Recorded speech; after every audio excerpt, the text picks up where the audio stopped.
So mga tol, bukas na nga po ang bakbakan ng pambato ng China na si heavyweight interim WBO si Li Xiang. Haharapin niya ang British heavyweight na si Joe Joyce na magaganap sa Wembley Arena, London, United Kingdom. Magsisilbi nga pong rematch ang laban na yan. Tinalo kasi ni Li Xiang itong si Joe Joyce sa una nilang paghaharap noong nakalipas na 5 buwan. Matinding pangbubugbog nga po ang natamo ng British boxer sa kamay ng Chinese. Kaya napilitang hininto ng doktor at referee ang laban sa round 7.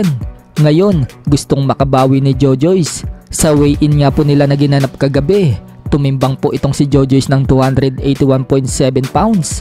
Habang tumimbang naman si Li Xiang ng 287.2 pounds. Sa kabilang banda naman mga tol, Yumer Marshall aakyat ng light heavyweight division sa laban niya sa Paris Olympics. Anya, dapat umano sa middleweight siya lalaban, kaso tinanggal daw ang middleweight sa qualifying sa Olympic, kaya sa light heavyweight daw siya sasabak. Sana nga daw mga tol, makuha niya ang gold medal. Sa kabilang dako naman mga tol, Gennady Golovkin, babalik umano sa ibabaw ng ring at lalaban daw ng 3 at higit pa. Nagpo-promote nga din po siya ng energy drink at mojitos na galing sa Kazakhstan. Baka nga po si Conor Ben ang isa sa makalaban ni Triple G. Ibinalita na kasi noong nakaraan mga tol na nagkahamunan ang dalawa. At palag din daw itong si Conor Ben dito kay Triple G sa middleweight. Samantala, magandang balita naman po para sa mga fans ni former 3 Division World Champion General Casimero. Sa mga Pinoy na nagmumula sa bansang Japan, sinabi kasi ng head coach at kapatid ni Cuadro Alas na si Jason Casimero na mamimigay daw ng 500 libreng ticket sa mga Pinoy na nasa Japan sa laban ni Cuadro Alas sa October 12 kontra dito kay Yukinori Ugoni. Kaya sa mga Pinoy na nasa Japan, pagkakataon na ito para makapanood ng live ng laban ni Cuadro Alas.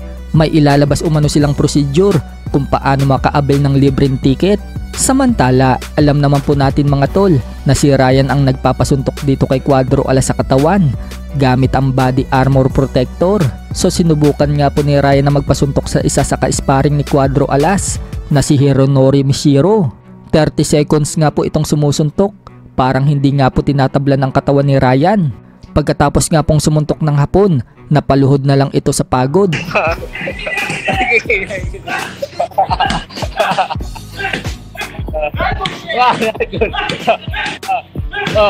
Time out! Ayun dyan. Ayun dyan.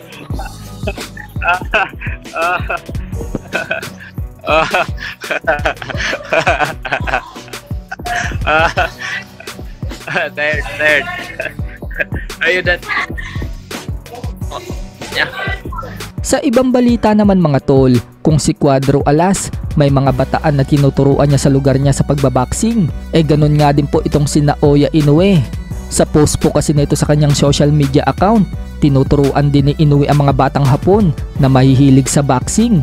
Minimits pa nga niya ang mga ito at binibigyan ng advice.